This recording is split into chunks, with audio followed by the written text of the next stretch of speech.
حضور غوث پاک रहमतुल्लाह अलैह आपके जो वालिद थे और जो आपकी वालिदा थी दोनों अल्लाह के वली थे। गौसे पाक रहमतुल्लाह अलैह के वालिद साहब थे ना, जब शादी उनकी अभी नहीं हुई थी। अब इस वाक़े से सीखना हमने बहुत कुछ है। रियाज से सेब नजर आया तो आप रास्ते में थे, सफर में थे, आपको भूख लग गई। जब वो सेब नजर आया तो आपने सेब उठा के उसको खा लिया। अब जब सेब खा लिया, खाने के बाद तवज्जो गई, ओ हो ये सेब पता नहीं किसका है, मैंने तो उससे इजाजत ही नहीं ली और बगैर पूछे मैंने खा लिया है। अब अल्लाह पाक का खौफ और क़यामत वाले दिन रब की बारगाह में हाजिरी का जो डर था वो गालिब आ गया। तो हुज़ूर गौसे पाक के जो वालिद थे वो चले उस मालिक को तलाश करने के लिए जिसका ये सेब था। चलते गए आखिर आगे जाके एक बाग नजर आया और वहां पर उनको यकीन हो गया कि जो मैंने सेब खाया है ये इसी बाग का है और इस बाग के मालिक को मुझे तलाश करना चाहिए।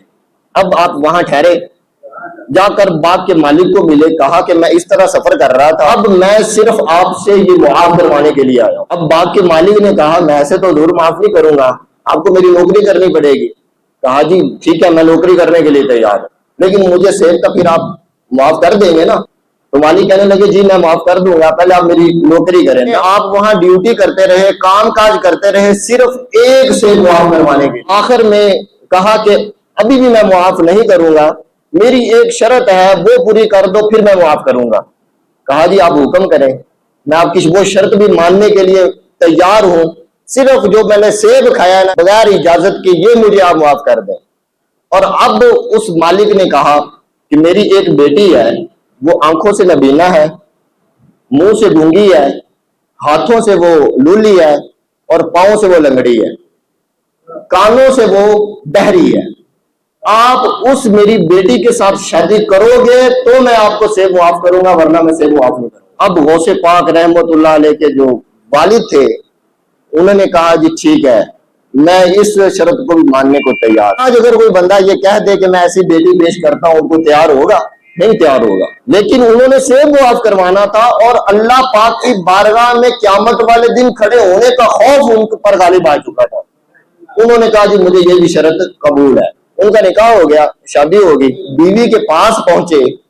अब वो लड़की जो थी वो देख के फौरन वापस आ गए और आकर मालिक को कहा जी जिस लड़की के साथ मेरी शादी होनी थी वो तो है, बोल नहीं सकती, चल नहीं सकती, जिस लड़की को मैंने देखा है मेरे कमरे के अंदर वो तो इतनी खूबसूरत है और सब कुछ उसका सलामत है। तो मालिक ने कहा कि जो मैंने कहा था ना वो सारी की सारी इसमें चीजें पाई जाती है।